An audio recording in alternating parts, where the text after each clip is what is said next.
जिन्होंने सिया का त्याग किया किसी नगरवासी के कहने से, तब तो बिल्कुल नहीं घोड़ा छोड़ूंगा, मैं देखूंगा कैसा वीर है राम के दल में। छोटे से कुछ की बात सुनकर लो जी ने भी निश्चय किया, क्योंकि भगवत प्रेरित थे। अब जितने सैनिक थे एक को भी नहीं मारा, सबको मूर्छित कर दिया।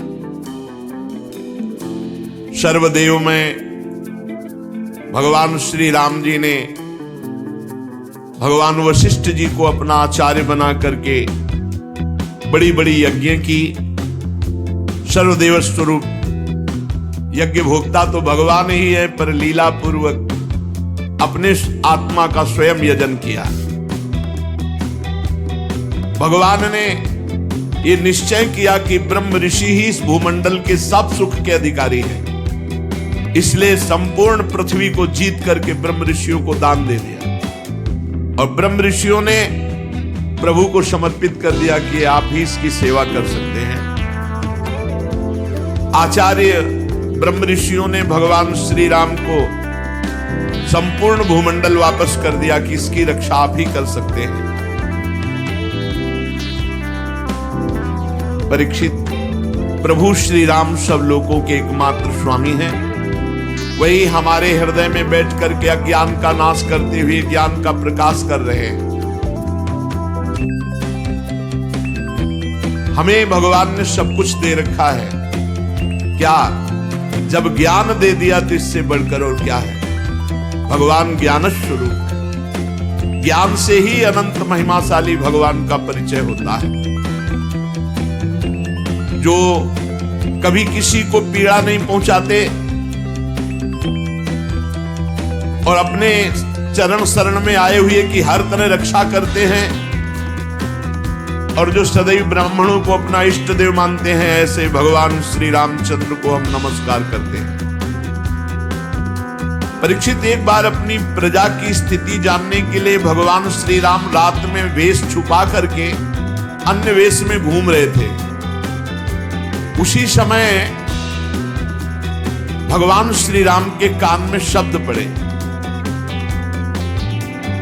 कि एक पुरुष अपनी पत्नी से कह रहा था, नाहम विभर्मित्वाम दुष्टाम असतिम परवेश्म गाम स्त्री लोभी विभ्रयात सीताम रामो नाहम भजे पुनः। तू रात भर पराये घर में रह आई है, इसलिए मैं तुझे इसी समय निकालता हूं। सचमुच संसार को प्रसन्न रखना टेढ़ी खीर है। भगवान सुखदेव जी कह, देखो इस मूर्ख की मूर्खता, भगवान के राज्य में रह रहा, भगवान की महिमा को नहीं जान रहा, भगवान पर दोषारोपण कर रहा है। जब भगवान राम ने अपने कान से ये बात सुनी तो लोकापवाद के कारण श्री सीता जी का परित्याग किया। ये इसमें ये बात नहीं है, ये तो व्यवहारिक बात है। भगवान श्री राम जी ने देखा, भगवान का एक स्वभाव है कि अपने जन का अभिमान रहने नहीं देते। लंका जैसे सुरक्षित देश पर आक्रमण करके लंकाधिपति रावण, कुंभकर्ण, मेघनाथ, नरांतक, ऐसे ऐसे देवांतक, इन सब का नाश, तो सबके हृदय में अहंकार जागृत था, सबके हृदय में। यहां तक कि जो भगवान के कृपा पात्र वानर बलि थे, जाम्बवान तक के हृदय में। जाम्बवान जी ने भगवान की भुजाओं की तरफ देखा, इतनी सुकोमल इनमें बल है कि नहीं, एक बार कैसे देखें। भगवान से कह तो सकते नहीं, चुप रहे, मार घूसो। कई दिनों तक पिटाई की थी भगवान ने कृष्णावतार में गुफा के अंदर कई दिनों तक पिटाई जाम्बवान की थी। और एक तो बलराम जी से भिड़ गया, राम जी का पार्षद जो बंदर था, द्विविध मयंद नील नल अंगद गद विकटास दधिमुख केहर निसट सट जामवंत बलराज, ये सब कपि सुग्रीव समाना, ये महान बलशाली थे। तो उसने राम जी की भुजाओं की तरफ देखा तो लक्ष्मण जी ने कहा, हम तुम्हें बताएंगे। तो तो जब लक्ष्मण जी बलराम जी बने ना, तब ये मिल गया। तो लक्ष्मण जी के रूप में तो दंड नहीं दिया, क्योंकि भगवान का शासन था, भगवान बड़े भ्राता थे, यहाँ बड़े भाई बन के आए, वो एक ही घूंसे में परम पद दे दिया बलराम जी। तो जितना परिकर था सबको अहंकार आ गया था। तो भगवान ने सोचा अहंकार का मर्दन कैसे हो, क्योंकि हम कैसे लड़े इनसे, पूरा परिकर कैसे लड़े। तो भगवान ने सोचा हम अपने अंश से इनको पराजित करेंगे। तो फिर ये लीला सीता जी को, अब सीता जी को जंगल में एकांत में छोड़ दिया। उधर भगवान वाल्मीकि जी ने जब देखा कि ये तो अरे चक्रवर्ती सम्राट महाराज दशरथ की कुलवधू सीता जो इस समय गर्भवती, ये सारा केवल अहंकार दूर करने का खेल था। और परंपरा थी ऋषियों के पास ही बालकों का पूरा पठन पाठन अध्ययन अध्यापन आदि की पूरी दीक्षा शिक्षा सब। तो वाल्मीकि जैसे महापुरुष, कई कारण ऐसे नहीं भगवान की अपवाद के कारण भेज दिए, ऐसे किसी ने कह दिया, धोबी ने कह दिया, भगवान ने भेज दिया। उसका कारण था अहम का नाश करवाना अपने जनों का, क्योंकि और कोई उपाय ही नहीं था कि हो सकता, कोई उपाय नहीं था। राम बल से बलवान को कोई नीचा दिखा सकता है, तो राम ही बल दिखा सकता है। तो वहां लवकुश का प्रादुर्भाव हुआ। महर्षि वाल्मीकि जी त्रिकालज्ञ महापुरुष, उन्होंने अपने ज्ञान के द्वारा पूर्ण धनुर्वेद सब वेदों से परिपूर्ण कर दिया लवकुश को। सामर्थ्य ऐसी कि त्रिभुवन में कोई लवकुश का सामना नहीं कर सकता। अब भगवान जब अश्वमेध यज्ञ, तो घोड़ा छोड़ा जाता है, तो घोड़ा छोड़ा गया, छोटे भाई कुश ने पकड़ लिया। थोड़ी देर जब नहीं आए तो लौ व्याकुल हो गए, कहां है? देखा मस्तक पर लिखा होता था घोड़ा कहां का है, कौन का है, क्या सब पूरा। उन्होंने देखा अयोध्यापति चक्रवर्ती सम्राट राजा धीराज भगवान श्री राम। वो ये क्या किया? उनका इनके साथ सैनिक मुझे बहुत अहंकार भरे दिखाई दिए, मुझे लगा थोड़ा खेलूं इनसे युद्ध में। बोले चक्रवर्ती सम्राट राम, राम का? उनमें से जिनको एक आध को होश आया लौट के अयोध्या गए, बोले जंगल में दो बालकों ने घोड़ा पकड़, अब आगे नहीं जाया जा सकता जब तक विजय श्री वहां नहीं हो।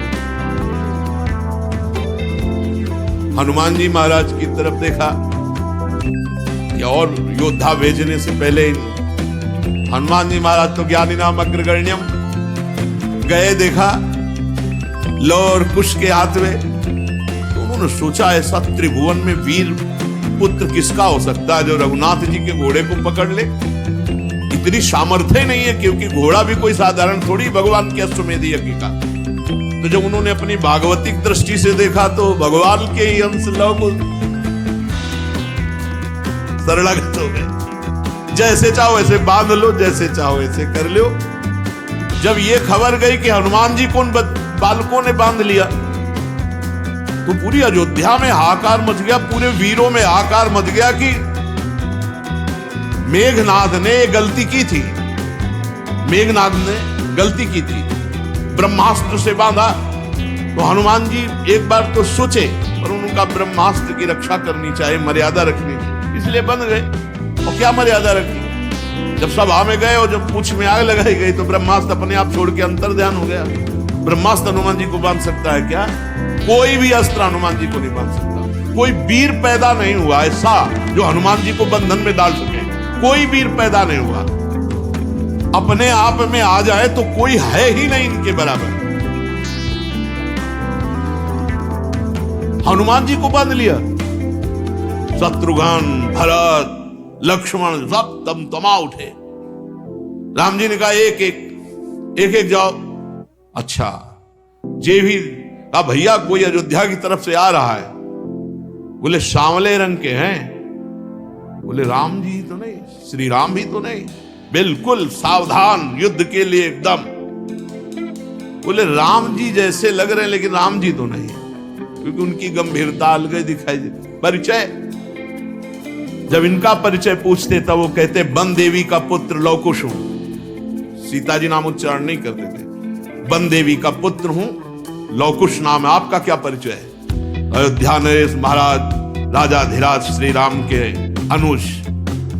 तो फिर बातें क्या बनाते हो? सामर्थ्य है तो युद्ध। तो वहां के सब लोग हारे थे कि एक तो इतने गुलाबी गाल, छोटे छोटे अधर, ऐसी बातें कि सब उसी में लुट जाते, और दूसरी बात इतना कड़ुआ बोलते थे कि सबको लगता कि इन बालकों में इतना बल कैसे आ गया। एक को भी नहीं होश में रहे, मारा एक को नहीं, पूरे रामादल में किसी एक को भी प्राणघात अस्त्र नहीं चलाया लोग। और जब शत्रुघ्न जी, भरत जी, लक्ष्मण जी ये दिव्यास्त्र संधान करते, महर्षि वाल्मीकि जी की मंत्र कवच रक्षा, सब अस्त्र शांत हो जाते, तो सबके होश खराब थे कि कोई अस्त्र काम नहीं कर रहा और इनके हर अस्त्र हमारे ऊपर काम कर रहे हैं सबको। अंततो गत्वा भगवान पूरे सब रामादल के परिकर को परास्त करा कि जब आप आए तब जो स्वरूप लवकुश की विद्वता का, ज्ञान का प्रकाशित हुआ कि एक बार भगवान को भी चुप कर दिया। गर्भावस्था में वन देवी का त्याग। एक बाहरी व्यक्ति के कहने से क्या आप अपनी प्रिया के हृदय की बात नहीं जानते? एक बाहरी ने कह दिया और आप त्याग कर दिए, आप युद्ध कीजिए हमसे। भगवान ने कहा, बच्चों ने, रघुकुल में अगर कोई ललकार दे तो कदम पीछे नहीं हो, और तुम हमारी ही संतान हो, हमारे ही अंश हो। तो भगवान ने गुप्त बात ये थी कि समस्त रामादल के अहंकार का, राम पक्ष के जितने थे, उनको और कोई परास्त नहीं कर सकता था, भगवद अंश ही परास्त कर सकता था। इसलिए भगवान ने, और दूसरी बात, जो अयोध्या पर अधिकार करने की क्षमता है वो बाल्यावस्था से ऋषि मुनियों के द्वारा पालित पोषित और उनके द्वारा दीक्षा शिक्षा दी गई। भगवान श्री राम ने स्वयं ऐसा अपना जीवन व्यतीत किया, जो विश्वामित्र जी के साथ गए। तो ऐसे ही अपने पुत्रों के लिए ये बाहरी बात थी, आंतरिक बात थी, अपने पक्ष के जनों के अहंकार का मर्दन करना। पृथ्वी देवी के गोद से प्रकट हुई थी जानकी जी। अब राम जी बहुत विकल हुए और उनसे कहा, पुत्रों कहां हैं तुम्हारी मां वन देवी? तो उन्होंने कहा, गुरु जी के पास, वाल्मीकि जी के पास। पर दौड़ते हुए नजदीक, प्रभु श्री राम आपके दर्शन करने आ रहे हैं। पता नहीं सिया जी के मन में क्या था, क्या लीला थी। उन्होंने पृथ्वी देवी से प्रार्थना की, बस अब नहीं, मैं अपने प्रभु को जिस ध्यान में देख रहे हूं उसी ध्यान में रखते हुए मुझे लय कर लो, अब प्रकट में नहीं। भगवान श्री राम अपनी शोकावेश बुद्धि को संभाल नहीं पाए, देखते देखते सिया जी पृथ्वी की गोद में, पृथ्वी की गोद से ही प्रकट हुई थी, और पृथ्वी की गोद में भगवान श्री राम बहुत विकल हो गए। समर्थ होने पर भी न रोक सके और रुदन करने लगे, क्योंकि जानकी जी के पवित्र गुण, जानकी जी का समर्पण, जानकी जी की पवित्रता, जानकी जी का भाव, ये गुणगान करके भगवान अपने को रोक नहीं सके और रुदन करने लगे। परीक्षित, भगवान अपने जनों से बहुत प्यार करते हैं, जानकी जी तो उनका हृदय ही है। भगवान का ये रुदन करना कोई स्त्री पुरुष का रुदन करना नहीं। बड़े बड़े समर्थ लोगों के विषय में ये देखा गया है कि प्रेम में ऐसी स्थिति, जनक जी को भला, पर जानकी जी जब विदा हो रहे तो वो भी विकल हो गए। भगवान श्री राम ने उसी दिन से नियम पूर्वक ब्रह्मचर्य व्रत धारण किया और 13,000 वर्ष तक अखंड ब्रह्मचारी रहकर दशरथ जी द्वारा पोषित अयोध्या नगरी का पालन किया 13,000 वर्ष तक। तदनंतर अपना स्मरण करने वाले भक्तों के हृदय में अपने उन चरण कमलों को स्थापित करके जो दंडकारण्य के वन में कंकड़ और कांटों से बिंधते थे, भगवान स्वयं प्रकाश परम ज्योतिर्मय साकेत धाम को अंतर्ध्यान हो गए। सब अपने निज जनों को लेकर के सरयू जी में लीन होने वाली लीला की और साकेत धाम चले गए। परीक्षित, भगवान श्री रामचंद्र जी के समान प्रतापशाली और कोई नहीं, उनसे बढ़कर तो कोई हो ही कैसे सकता है। देवताओं की प्रार्थना से भगवान ने मानो लीला धारण की थी। रघुवंश शिरोमणि भगवान श्री राम के लिए कोई बड़े गौरव की बात नहीं कि उन्होंने अस्त्र शस्त्रों से रावण को मार डाला या समुद्र में पुल बांध दिया। भला उन्हें शत्रुओं को मारने के लिए किसी बंदरों की सहायता की आवश्यकता है? ये सब भगवान की मधुर लीला है। भगवान एक संकल्प से पूरी सृष्टि का विनाश, पालन और सृजन होता है। उनके लिए रावण आदि मारने के लिए कोई अवतार लेना पड़ेगा? मैं उन्हीं रघुवंश शिरोमणि भगवान श्री रामचंद्र जी की शरण ग्रहण करता हूं। परीक्षित, जिन्होंने भगवान श्री राम का दर्शन किया, स्पर्श किया, अनुगमन किया, वे सब कौशल देश निवासी भगवान के साकेत धाम को गए, जहां बड़े बड़े योगी साधना के द्वारा जाते हैं। जो पुरुष अपने कानों से भगवान श्री राम के पावन चरित्र को सुनता है, परीक्षित, सुनने मात्र से वो समस्त कर्म बंधनों से मुक्त हो जाता है। भगवान सच्चिदानंद में है, उनकी लीला गायन करना, लीला श्रवण करना, ये स्वतंत्र भगवत प्राप्ति का मार्ग है। केवल भगवत चर्चा श्रवण मात्र से भगवत प्राप्ति है। भगवान श्री राम, भगवान श्री कृष्ण और भी भगवान ने जो अवतार धारण किए, ये धारण ही अपने भक्तों के लिए कि उनका पावन जस गा गा करके समय व्यतीत करना और अंत में भगवान के दिव्य धाम में जाना। तो अपना एक भी मिनट व्यर्थ ना जाए। रोज सत्संग मिल रहा है तो उठते बैठते चलते फिरते क्रिया सहित या क्रिया रहित हमारे अंदर नाम चलता रहे। हमारा मन न लगे तब कोई भगवान के चरित्र पढ़ने लगे, भक्तों के चरित्र पढ़ने लगे। हमारा समय भागवतिक जाए, बस बहुत कम जीवन है, पता नहीं कौन सी श्वास आखिरी हो। इसलिए वो श्वास बड़ी मंगलमयी हो जो आखिरी हो, मुख में राधा नाम हो, हृदय में भगवत आश्रय हो और शरीर छूट जाए तो भगवत प्राप्ति पक्की है। इसलिए समय व्यर्थ न जाए, खूब निरंतर नाम जप करो, इसी जन्म में भगवत प्राप्ति हो तो बहुत जीवन धन्य धन्य हो जाएगा। नहीं तो अगर थोड़ी भी चूक करोगे तो अगला जन्म होने की संभावना रह जाएगी। कोई भी मिनट श्वास खाली ना जाए। शेष चर्चा की। श्री राधा वल्लभ लाल।